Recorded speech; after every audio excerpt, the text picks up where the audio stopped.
विक्रम बेताल की कहानी का अगला भाग सुनाने वाले हैं। बेताल के द्वारा विक्रमादित्य को सुनाई गई कहानियां बच्चे और बूढ़े बड़ी उत्सुकता के साथ सुनते हैं। बेताल के द्वारा सुनाई गई सभी कहानियां बहुत ज्ञानवर्धक हैं, जो बच्चों को जरूर सुनानी चाहिए। आइए, विक्रम बेताल की कहानी भाग 6। धर्मपुर नगरी में धर्मशील राजा राज करता था। राजा के अंधक नाम का दीवान भी था। एक दिन दीवान कहता है, महाराज, मंदिर बनवाकर देवी को बैठाकर पूजा की जाए तो बहुत बड़ा पुण्य मिलेगा। राजा दीवान के कहे अनुसार करता है।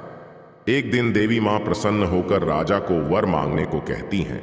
धर्मशील राजा की कोई संतान नहीं थी, तो उसने देवी से पुत्र प्राप्ति की मांग की। देवी ने बोला, अच्छी बात है राजा, तुझे बहुत बड़ा प्रतापी पुत्र प्राप्त होगा। कुछ दिन बाद राजा को एक लड़का हुआ। सभी राजा को पुत्र प्राप्ति की खुशी में खुश थे। एक दिन धोबी अपने मित्र के साथ उस नगर में आता है।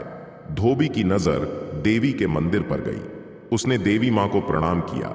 उसी समय उसको एक धोबी की लड़की दिखी, जो बहुत ही सुंदर और रूपवान थी।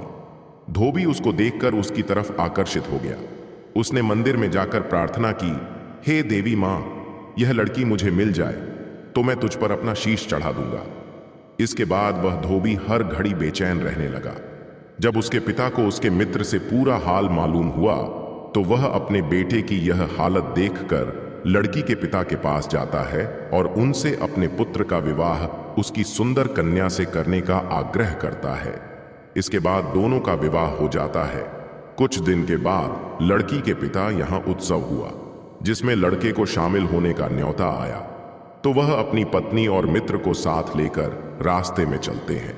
रास्ते में देवी का मंदिर दिखाई दिया तो धोबी को अपना वादा याद आया। उसने मित्र और अपनी पत्नी को थोड़ी देर रुकने के लिए कहा और खुद देवी के मंदिर में जाकर तलवार से अपना शीश काटकर देवी के चरणों में अर्पित कर दिया। जब देर हो जाने के पश्चात उसका मित्र देवी के मंदिर में गया तो देखा कि धोबी का शीश और शरीर दोनों अलग अलग पड़े हैं। उसने यह सोचा कि यह सब यह सोचेंगे कि उसने ही अपने मित्र की पत्नी, सुंदर पत्नी को हड़पने के लिए हत्या की है। इससे अच्छा है कि मैं भी इसी तलवार से अपना शीश काट लूं। इसके बाद उसने भी अपना शीश काट लेता है। बाहर खड़ी धोबी की पत्नी इंतजार में व्याकुल हो रही थी। थोड़ी देर बाद जब वो भीतर गई तो वह देखती है कि दोनों के सर धड़ से अलग पड़े हैं। वह सोचने लगी कि दुनिया बहुत बुरी है। यह सोचेंगी कि इस औरत ने इन दोनों को मार दिया, इसलिए मेरी बदनामी हो, उससे अच्छा है कि मुझे मर जाना चाहिए। जैसे ही वह स्त्री तलवार को अपनी गर्दन पर रखती है, देवी प्रकट होती है। देवी कहती हैं, मैं तुझ पर बहुत प्रसन्न हूं, तुम जो चाहे वर मांग लो।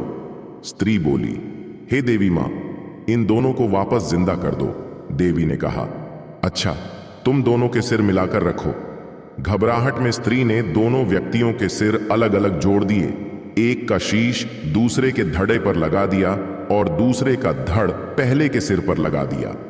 जैसे ही देवी ने दोनों को जिंदा किया तो वे आपस में झगड़ने लगे। एक कहता मेरी स्त्री है, दूसरा कहता मेरी स्त्री है।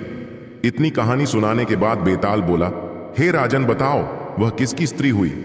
राजा ने कहा, नदियों में गंगा उत्तम, पर्वतों में सुमेरु, वृक्षों में कल्प वृक्ष और अंगों में सिर। इसीलिए जिस शरीर पर पति का सिर लगा हो वही उसका पति होना चाहिए।